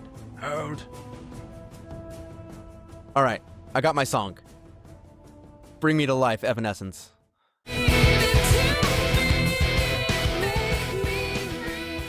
Okay, so Moosh, you Yeah. play "Bring Me to Life" by Evanescence, and when you're Uh-huh. done, you feel like you almost don't like that song for the first time. What? No way. Like, we all agree it's an amazing song, but like, you listen to that song and you're just kind of like, I don't know what it is, but at least in this moment, like, Amy who? Why would I whack. even do that right now? That's whack. So, I don't mean to tell you how to run your game, but you're wrong. So, I mean, listen. for the most part, I do agree with you. But in I don't make the rules. I'm just following the rules. And that song slaps. I didn't choose the criteria. Our mystery person did. So Cece? Yeah, Cece. So you guys walk out of the Off the Wall Theater where A Star in the Sky is on the marquee, and you look around, and this is what you see. Where do we go next? Want to go check out that lake and park, Moosh? Yeah, sure. And as we walk away from the theater, I give it the old middle finger to the back of me. It's like, piss off, you fucking piece of shit. Stanky ass theater.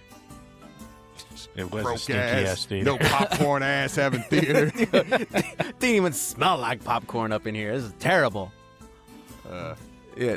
Let's. You know what, Brad? Fuck this tale. Let's go fishing. Yeah. Yeah. I want to go skip rocks or do something by the lake and ponder. Go piss in the lake. Ponder at the pond. Mm-hmm. Ponder at the pond at Okay. MC Lauren Park. Mm-hmm. So we're gonna go. Here's what we're gonna do. We're gonna walk to the little lake right here, and Okay. just walk down the shoreline, just on the shoreline, until we get towards the roundabout. What's happened at the lake? Is there any fishes? We see anything biting out there? Is there any type of movement? No, it just Alligators. It looks peaceful. I would say at this time the sun is starting to set. Well, sort of the way you guys are facing. If you guys are facing McLaurin Park and the edge of that where the cursor is, the sun's cutting behind you. Behind you guys. It looks pretty, but it also just looks peaceful. Mm-hmm. Nothing. Any waterfowl? Not that you can see. No. Is there any rocks nearby? No, Yeah. no rocks of note. I mean, there's maybe little pebbles? rocks on the ground. Yeah, sure. There's pebbles, Can I- but mainly you're looking at like dirt and sand. Just Those are the worst. no good skipping rocks. I figured that's where you were going with it. Yeah. All right. Well, no waterfowl, no lake. birds. It's just a body of water with no life apparent. Doesn't invoke anything. You guys in are me. here to restore life. In case you forgot. Yeah. yeah. Oh yeah, we got a job to do. Hey, listen, man. You know what we should restore? Whoever's in charge of making that damn beer. It was terrible. I understand. Absolutely terrible. Let's walk over to the park. Who's at the park? What's going on at the park? Anybody there? I see a gazebo in the middle. What's that all about? So it's not a gazebo. God All damn right. it. So do you guys approach where you think there's a gazebo right there in the middle? Yeah, Yeah, what's- yeah. You guys are? So it's too dark. I can't see. It's too far away. It No, looked like no, a good it's place not to go dark. smoke It's- cigarettes. Yeah, as still- a teenager. It's still very light. I mean, the sun is just barely starting to set. It's sky's orange. You can see what's going on. But as you guys approach MC Lauren Park, you notice that there's along the outer ring, there's flowers along the outer edge of it. And where you guys are, approaching right there in the center, there is a 4-foot tall statue that sits, that has paths that go off in each direction. You're at the center point. And on top of this statue is a bronze, like Oxford shoe on the top. And underneath that shoe, there's a plate. And etched in that plate, it has a quote. It says, "While trends are made to be outdone, true style can never be outrun." And underneath that, it says, "Author, semicolon, B. Otore, 1995. Actually, I'll tell you guys what, I can paste this in the chat for you. Thank you. Torre.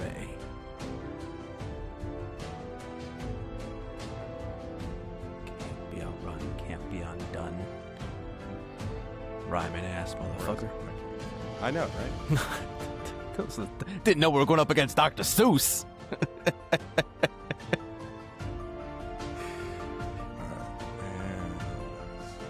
Do I feel compelled to play another song? No, you do not. Blah. Not at this time. Not in Lincoln, I mean Lauren Park. Okay, so going into chat. While trends are made to be outdone, true style can never be outrun. Arthur B. Ottore, 1995. Do we? That's a colon, not a semicolon, by the way. And do we know who B. Ottore is? You did. Oh, my bad. Can I do a history check on who B. Ottore is from 1995? You can, but it won't do you any good. What? I can't even get a nat 20 and give me all the answers? Okay, that's fine. All right, fair enough. 3. A 3. Take it or leave it. Yeah. Moosh, you roll that, and basically your vision gets very blurry because the alcohol has finally caught up with you, and What? you gain your vision back after a minute or so. But yeah, that's what rolling a 3 does for you. Fantastic. Oh, that's almost a critical failure, dude. Almost. Almost. Think of that. Yeah. Oh, trends are made to be outdone. True style can never be outrun. Is the as you say bronze shoe? Yeah, it's like a bronze like statue on top of this pillar, and the pillar's got a slant, which is where the plaque is, and on top of that is a bronze Oxford shoe. Okay, is it a left foot or a right foot? Call it a right foot. What What's if it's the a left foot? statue of? It's just a shoe. No, but It's- there's a statue and a shoe on top of it. No. There's a It's pillar a with the pedestal. slant. Oh. Okay. Quotes the quotes on the slant, shoes on top. Are we in a game of Monopoly? Is this the shoe from Monopoly? It is not. It is not. And you're breaking Look around the for spell. that dog. You're breaking the spell by doing that because that's a fictional deal. So no, Nuh-uh. the shoe would You be said a famous fictional persons. character. Everyone The knows the shoe. I just got done watching that Dropout episode. The shoe's Don't do not that. a character. All right, so the spell it also includes pop culture of all kinds. Oh, and for the shoe is fuck's a character because it represents the player. So, moving on. Monopoly has nothing to do with this. Great. Okay. Okay. All right. So, Okay. what do we do now? I'm gonna look for the other shoe. Okay. Just one shoe? How big is the shoe? What size is the shoe? It's a little bit bigger than a normal shoe, but not by much. Are we looking for some sort of cryptid? Just kidding. I'm just kidding, guys. You are not. Is There's it- no cryptids? Is it placed down like it's placed there, or is it stepping there? It's placed there. It's just a Oh, shoe. okay. There's no foot in it. There's no sock. Yeah, It but is it's, just it's a not shoe. like a foot like walking angle. Oh no, it is laying flat. Gotcha. Good question. That's Brad. right. I like that. That was a good question. Wait, what direction is the shoe pointing? As you guys, let's assume as we're looking at the map, you guys are, we'll just go with normal directions. You guys are south facing north. It is, the shoe is facing west to east. Okay. West to east. Can I do a perception check to see if I notice anything else in the area worth looking at? Sure. Doesn't feel like much of a park. Yeah. It's more of a, Boom. A 6. Wow, Six. these are some shit rolls. I'll tell you that. Yeah, I for know. free. Jesus. Yeah, you Brad, you kind of notice, and I'll say it again. You guys are in a meadow. There's some, picnic tables that are around that probably need to be, resanded and sanded. There's a playground a little bit off in the distance, like with the sandbox, but the whole thing is surrounded by flowers. There's a whole ring of flowers that goes around the meadow. What kind of flowers? All different kinds, colorful ones, pink ones, red ones, yellow ones, blue ones. So there's some All right. color here. That's There's good. some color. Some color. There is still some color there, yes. Are they There, they Go ahead. intentionally planted that way? yes, on purpose. Ooh, they're not wildflowers. They're a plate. Mm. Okay. Correct. So someone around has some sort of...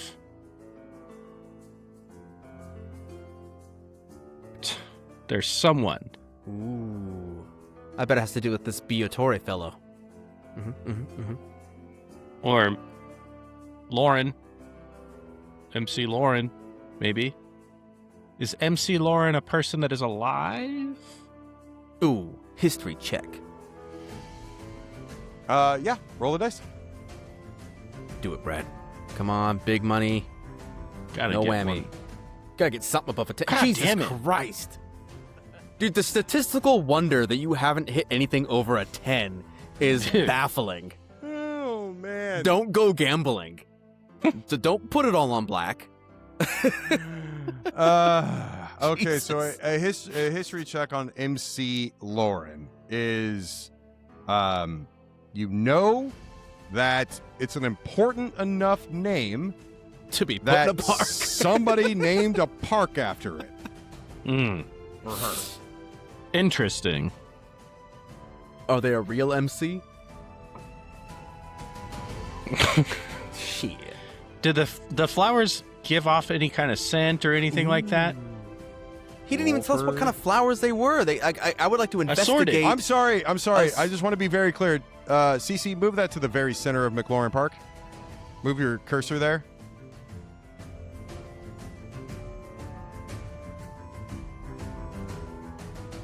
So you guys are there, and the Ring of Flowers, and I know it's not quite in the image, but you're like I told you, off in the distance, you see a sandbox and stuff like that. The Ring of Flowers is around it. You can't tell much from where you're at. You can tell if there's colors, Okay.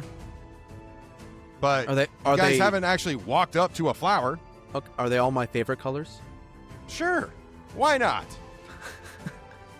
I'm gonna walk up to some flowers. I'm gonna walk up Okay. to some flowers and see, do some botany and see what kind of flowers they are. Are they tulips? Are they roses? What do we got? What do we got? Roll for investigation. Hell yeah! They're gonna be poison flowers. Right? There's no way. don't touch them. You know what's better than roses on your piano? Tulips. Under. Tulips on your organ. Ah. Hey, I rolled a 9. You rolled a 9. Okay, so Moosh, you've been down and you pick one of the flowers and you immediately notice that it's fake. Oh shit! So you look down a little bit further, or a little bit like closer to the ground that you just pulled it out of, and you can sort of see that like dirt was placed there. And you sort of understand that real flowers might have been here before, but they're not like somebody came in and put real or fake flowers in because of whatever reason. Interesting. Fake flowers. Brad, we got some fake flowers around here. Yep. My whole life is a lie. Got fake beer, fake movie theater, fake flowers. What are the flowers made out of? Just what you would, yeah. Are they plastic? Probably not that fancy, but I wouldn't say they're plastic. They're just a very like soft synthetic material with a plastic bottom that allows them to sort of stick into the ground and stay there. Well, since I'm still over by the thing, I want to do... I don't even... Does the shoe move at all? Is it sealed in place? You can just look at it and tell it's bronze and it is stuck. It's not going anywhere.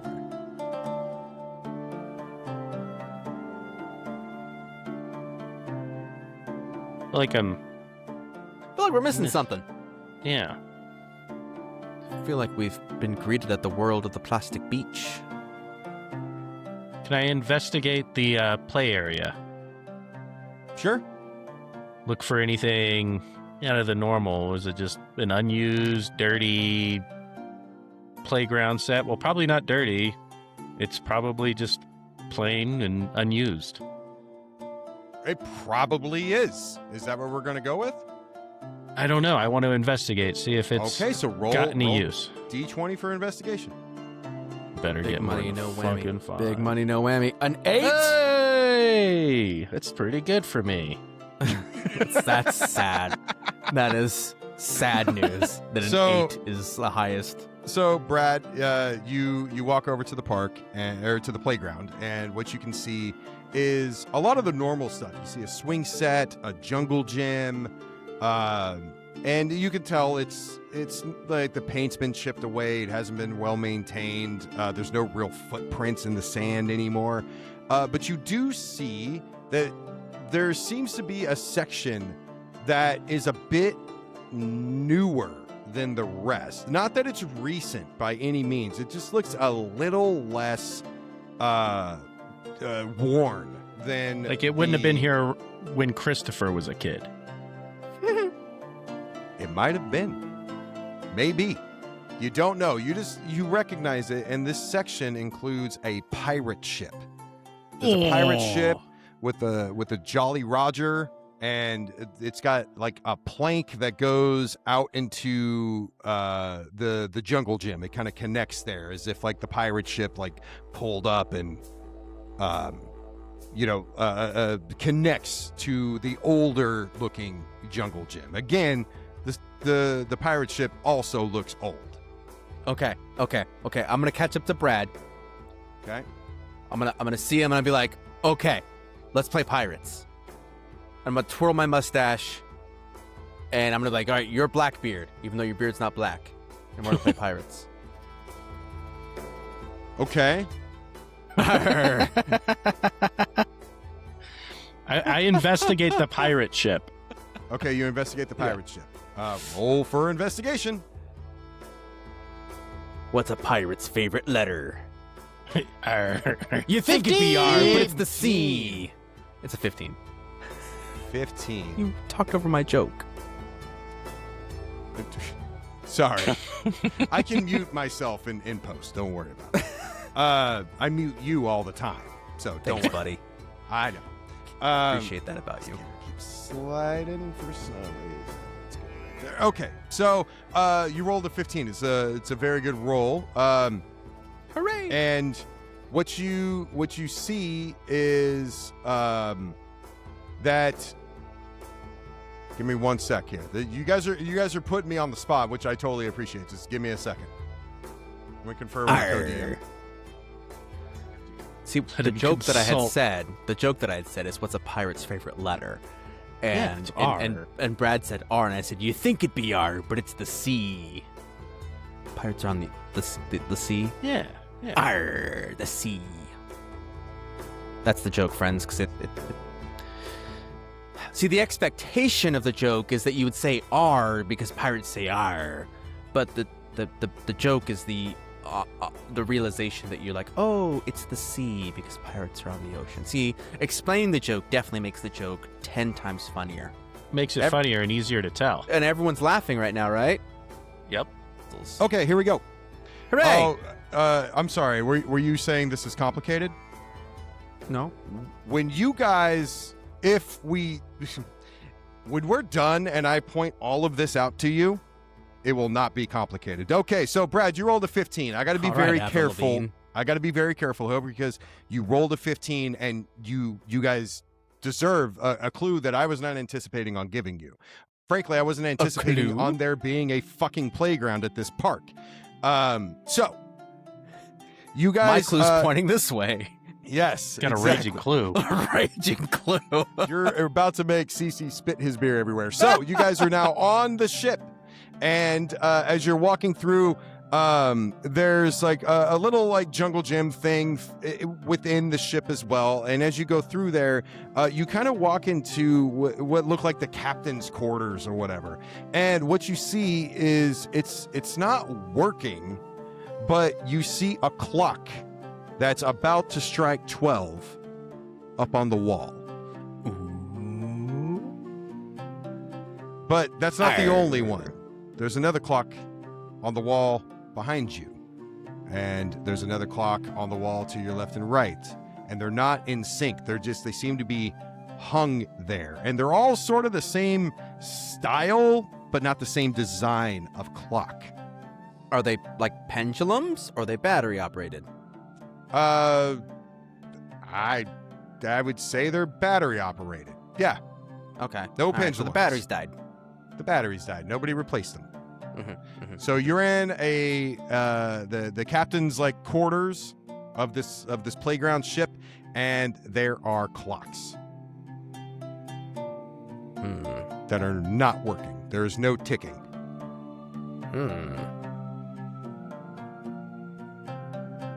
Looks like time's not on our side. Arr. That's something fucking Archer would say. Hey, you can't use you can't say names of things of popular pop culture. Unless it's said to you first by me. Bah! So now I can say it. You can say Archer all you want. It's not going to help anything. That's the only reason I said it. So, what do we do now? What are the times on the clocks? They're all at like in between 11:59 and 12. They all look like you know how old clocks they used to tick back and then tick forward? They're all ticked back. But they've ticked, but they haven't talked. Got it. Well, I get in I trouble. want to play a song. Not yet. No, Not yet, This is not okay. a song playing moment yet. Hold on one sec. Uh, I'm trying. Sort of. Go ahead. I was just gonna say, can I say, will it be against the rules if I tell you that this is very like, I feel like you've been inspired a lot by all of your time playing Blueprints. Oh, I have a note, and I didn't say it in my introduction. Yeah, Blueprints. Dude, okay, just CC real. just started laughing right now because Yeah. when we were talking about my intro today, I was like, oh, I got to mention Blueprints. Yeah, real quick, audience. Blueprints is a fantastic video game. Great. I turned Mike onto it a while back, and we were obsessed for Obsessed. a month, I have 2 so many months, 3 fucking months. notes in Yeah, my I've- phone. Yeah, I filled a notebook. I actually had pen and paper, and me and my sons were going through it and trying to figure out all these puzzles. It took us forever. It was so fun. God, it's So- such a fun game. Anyway, back to the campaign here. So here's what's going to happen now. I'm going to No. tell both of you that you guys got more out of the park than intended. Okay. So what we're going to do now is, Moosh, I'm going to ask you to exit the studio, Time. and I'll is text on you when it's my time to come back. side. Give us like 5 minutes. Yes, it is. So the one thing that I'm picking up, or at least I think I'm picking up, is there's some sort of I don't know if I would call it a system or an overlord or something, but the life has been removed from everything. There seems to be like an overarching like need for rebellion or the injection of rebellion. I feel like there just is something in there. Like when the Dropkick Murphys played, and I was like, well, it's an Irish bar. Maybe. Because my next thought was going to be Cheers. And I was like, well, I don't think this is Cheers, but nobody seems cheery here either. But I'm definitely picking up on an establishment that's holding the man down. The establishment is AI. Yeah. So and that was said in the intro. yeah, but I mean, but there's a desire to. It's just hidden down there, deep down. There's the tapping of the feet. The people want to feel the breakthrough, the anger, the something. There's definitely something, and it's not humble. So can you, it's not humble. Can you tell me, if you had to choose who the mystery guardian is right now, who you think it is, or describe, if you don't have a name, describe the kind of person or character or whoever it is that you are sort of leaning towards? Yeah, it's going to be like a anti-establishment, Maybe not a punk rocker, maybe even a folk singer. Could be, like, I don't think it's Iggy Pop, but it's maybe, no, I don't think Johnny Cash would be it, but that's kind of close. Brad, I want to remind you that I said it could be anybody. Past or present, dead or alive, real or fiction. The only guarantee that I gave the two of you is that both of you are fully aware of this person. Character, person or character, right? And that you have everything you need. I'm going to give you one piece of advice. The two of you are not doing what I fully expected you to do, which is question fucking everything.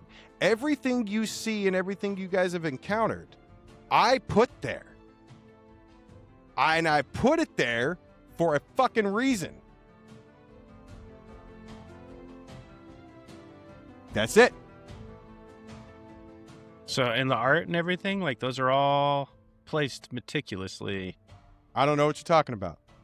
Okay. Hold on. I don't want you to go there. No, there's no hidden message written in the roads. Yeah. Or anything. No, I didn't think that. But I will like, tell you, everything is a clue. Everything. But the two of you need to question shit. Now, if somebody wrote the biography on this character or person, they would likely not be able to solve this mystery by simply looking at this map. But once they knew, it would become very fucking obvious. So, I'm going to leave it at that. I don't want to say too much. Now, I am going to boot you from the motherfucking thing here. And I will text you when it's time to come back. The fuck?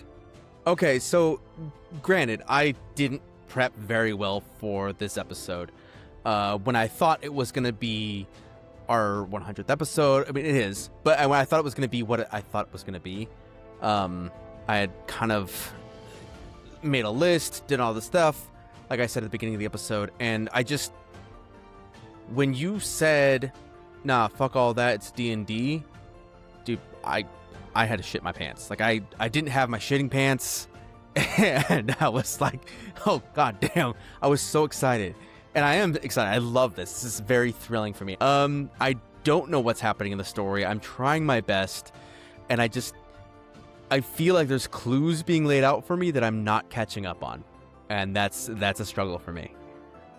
Because I feel like I'm just saying, I feel like you have this grandmaster plan, and my instinct is to question everything and then I don't pick up on the little clues. I pick up on the things that aren't clues, and that's kind of hard.